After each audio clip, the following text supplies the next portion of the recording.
Pagi adik-adik. Selamat pagi. Salam sejahtera untuk kita sekalian. Puji Tuhan kita boleh ada di hari ini, melakukan tugas tanggung jawab kita, belajar dan mengajar. Dan apa kabar hari ini? Baik. Terima kasih. Sebelum kita masuk dalam materi di hari ini, izinkan Ibu memintakan satu siswa untuk membawakan kita di dalam doa.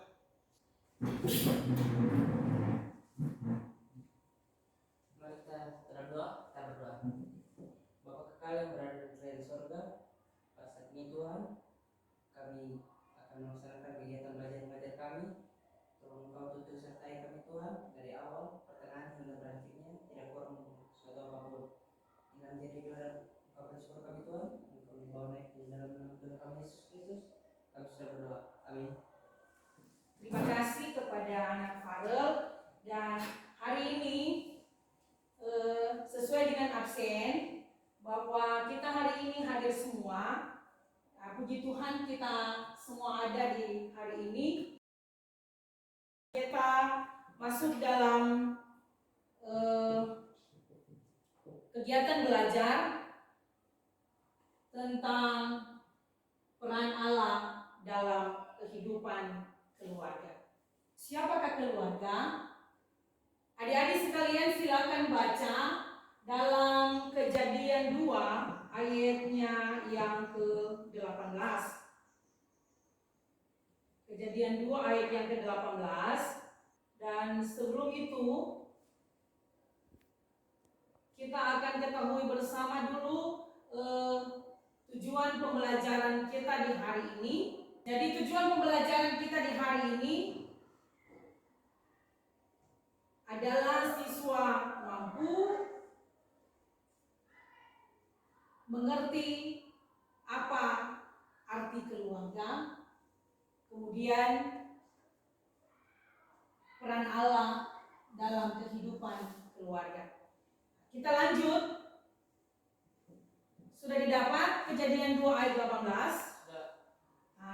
Ibu akan memintakan satu siswa untuk membaca Kejadian 2 ayat 18. Silakan. Kejadian ayat 2 ayat 18. Tuhan Allah berfirman, tidak baik kalau manusia itu seorang diri saja. Aku akan menjadikan penolong baginya yang sepadan dengan dia. Tuhan Allah berfirman, tidak baik kalau manusia itu seorang diri saja. Aku akan menjadikan penolong baginya yang sepadan dengan dia. Jadi Ibu akan membagikan Anda dua kelompok. Mari satu orang gabung di sini dan 3 orang satu kelompok. Dijadikan 2 kelompok. Mari sini.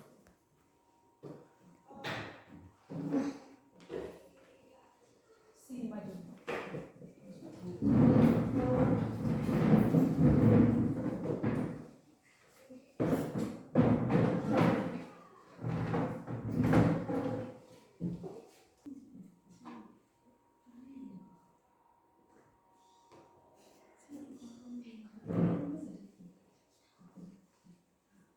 Jadi dari Kejadian 2 ayat 18 sudah dibaca oleh Farel tadi bahwa Tuhan Allah berfirman, tidak baik kalau manusia itu seorang diri saja. Aku akan menjadikan penolong baginya yang sepadan dengan dia. 2 kelompok ini Ibu beri nama. Untuk kelompok yang ada lelakinya, Ibu kasih nama kelompok Adam. Dan di sebelah adalah kelompok Hawa.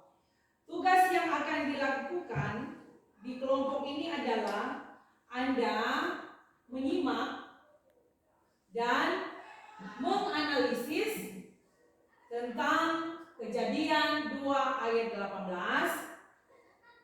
Siapakah keluarga? Silakan Ibu berikan waktu 10 menit. Waktunya sudah habis dan silakan kelompok untuk mempertanggungjawabkan tentang hasil diskusi yang sudah dibahas masing-masing tadi. Dipersilakan kepada kelompok yang mana dulu? Hawa? Oke. Silakan Kristen. Apa yang Anda diskusikan tentang Kejadian 2 ayat 18? Terima kasih atas kesempatan yang diberikan kepada kelompok kami. Menurut kelompok kami, Tuhan menghendaki supaya manusia itu menikah dan membentuk keluarga. Terima kasih. Beri aplaus. Bagaimana dengan kelompok Adam? Disilakan.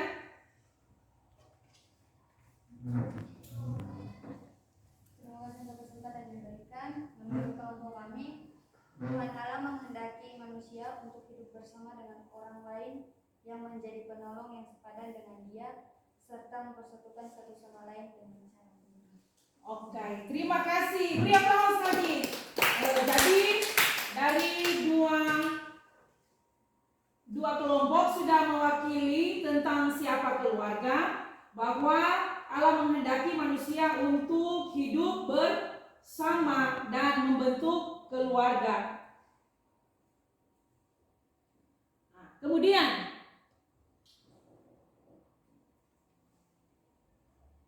peran Allah dalam kehidupan keluarga. Pertama dulu kita mengenal siapa keluarga. Tadi sudah dibahas siapa keluarga itu, dan mari kita mengenal lebih jauh mengenai keluarga.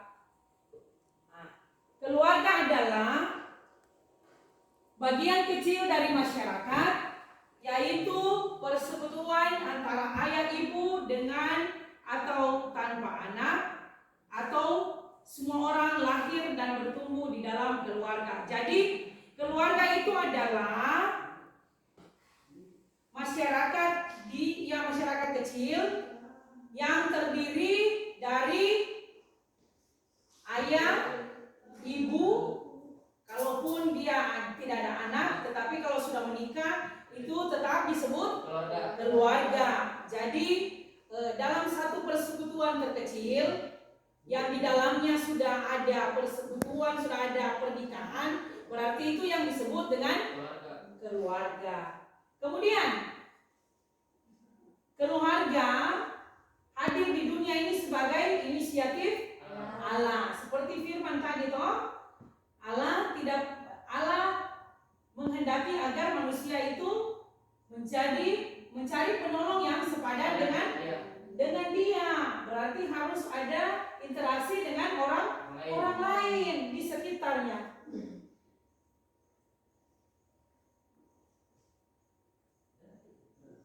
Menurut iman Kristen, fungsi keluarga yang dipaparkan dalam Alkitab adalah, tadi kan kita sudah membaca Kejadian 2 ayat 18. Dan ini menurut pemaparan tadi sudah betul yang dikatakan oleh kelompok Adam dan kelompok Hawa, dan inilah dia punya ringkasan, yaitu sebagai teman sekerja Allah dalam mengelola semesta dan isinya. Kemudian sebagai lembaga pendidik utama yang pertama. Jadi di Ulangan 6 ayat 4 sampai 9.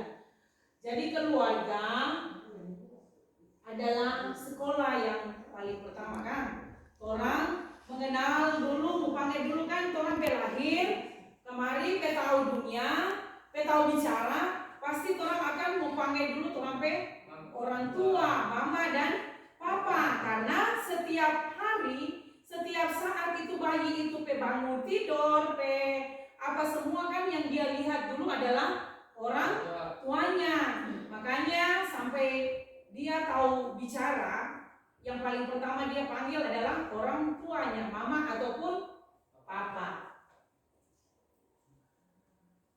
Ketiga, sebagai wadah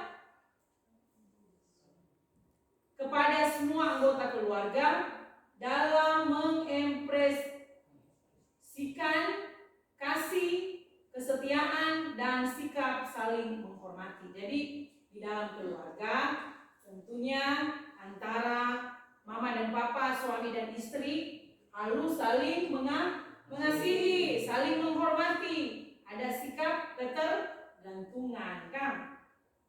Begitu juga dengan anak. Anak adalah buah cinta kasih yang dititipkan Tuhan untuk keluarga. Jadi dididik, dibina dari keluarga. Ciri-ciri keluarga yang melibatkan Allah dalam kehidupan keluarganya. Nah, bagaimana kalau orang mau melakukan peran keluarga itu? Kan kita sebagai anak, misalkan kita ini sebagai anak, bagaimana peran kita di keluarga sebagai anak berdasarkan keluarga Kristen.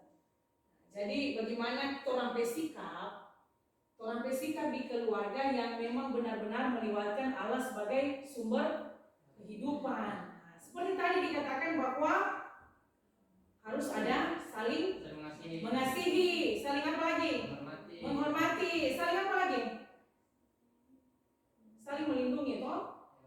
Nah, Tuhan kan ada bilang, aku akan memberikan bagimu penolong yang sepadan dengan dia. Jadi antara suami dan istri harus saling menolong. Artinya bahwa ada saling ketergantungan. Karena mungkin orang itu hidup cuma sendiri tanpa orang lain yang membantu. Ciri-ciri keluarga yang melibatkan Allah dalam kehidupan keluarganya adalah: 1. Menjadikan seluruh ajaran Allah sebagai acuan hidup berkeluarga. Jadi, apa itu ajaran Allah? Yaitu tentang kasih. Nah, tentang kasih yang rela berkorban. Jadi, kasih yang nyanda meminta balasan. Kasih yang sempurna, kan? Kasih yang sungguh nyata dalam perjalanan kehidupan hari demi hari. Kemudian, keluarga yang mengandalkan Allah dalam berbagai kondisi. Nah, jadi sebelum orang mau kemana-mana, orang harus apa? Apa dulu? Berdoa, kan? Meminta Tuhan memberikan kesehatan, melindungi orang ketika orang mau kemana. Tuhan lindungi orang dari keluarga supaya selalu ada dalam damai sejahtera. Jadi Tuhan menjadi pusat segala sesuatu, kan? Keluarga yang dapat mencerminkan kasih Allah. Nah, bagaimana itu cermin? Sebagaimana cermin, orang boleh membagayakan, kan? Orang boleh mulia, oh ini rambu agak acak, ini kita dasi agak bengkok, jadi harus ada cermin. Keluarga yang dapat mencerminkan kasih Allah. Jadi itu keluarga yang mencerminkan kasih Allah adalah kasih yang sungguh-sungguh, kan? Kasih yang nyanda menuntut balas. Oh, kita mengasihi dia, kita mencintai dia karena dia kita istri, karena dia kita suami, jadi dia harus mengasihi kita juga. Kita mengasihi kita anak, kita mengasihi kita saudara, kan? Jadi dalam ikatan kasih seperti yang dilakukan oleh Kristus, kan? Kasih yang rela berkorban. Lanjut. Dari penyampaian pemaparan materi yang Ibu paparkan tadi, maka ada kesimpulannya seperti ini. Kesimpulan, firman Tuhan adalah dasar dari kasih Kristus, dan kasih Kristus adalah sebagai dasar pengikat dalam keluarga. Tadi firman Tuhan tuh katakan bahwa tidak baik manusia seorang diri saja. Aku akan menjadi memberikan penolong bagimu yang sepadan dengan dia, dan itu diikat berdasarkan kasih Kristus lewat apa? Pernikahan. Nah, dalam seluruh rencananya Allah selalu melibatkan keluarga. Jadi dalam rencana Allah selalu melibatkan keluarga itu dalam setiap perannya. Toh, peran sebagai ayah, peran sebagai ibu, dan peran sebagai anak.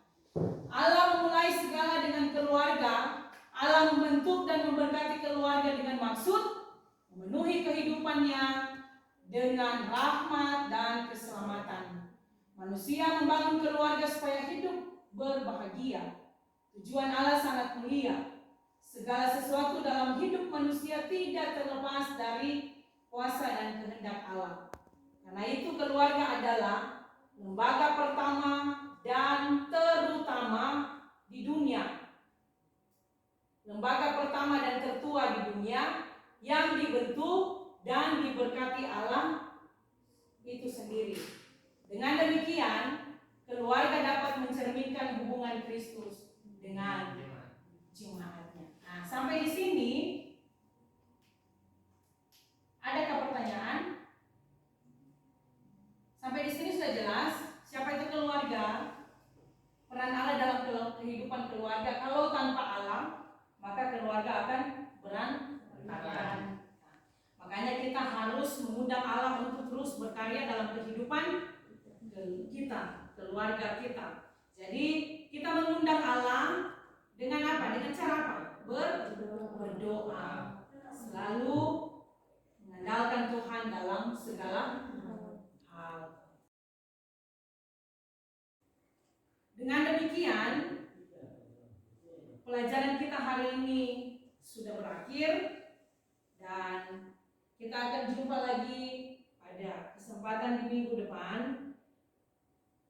Kiranya adik-adik siswa sekalian tetap sehat, tetap kuat, dimampukan Tuhan untuk terus ada, tunaikan tugas tanggung jawab untuk belajar, meraih ilmu, menggapai masa depan.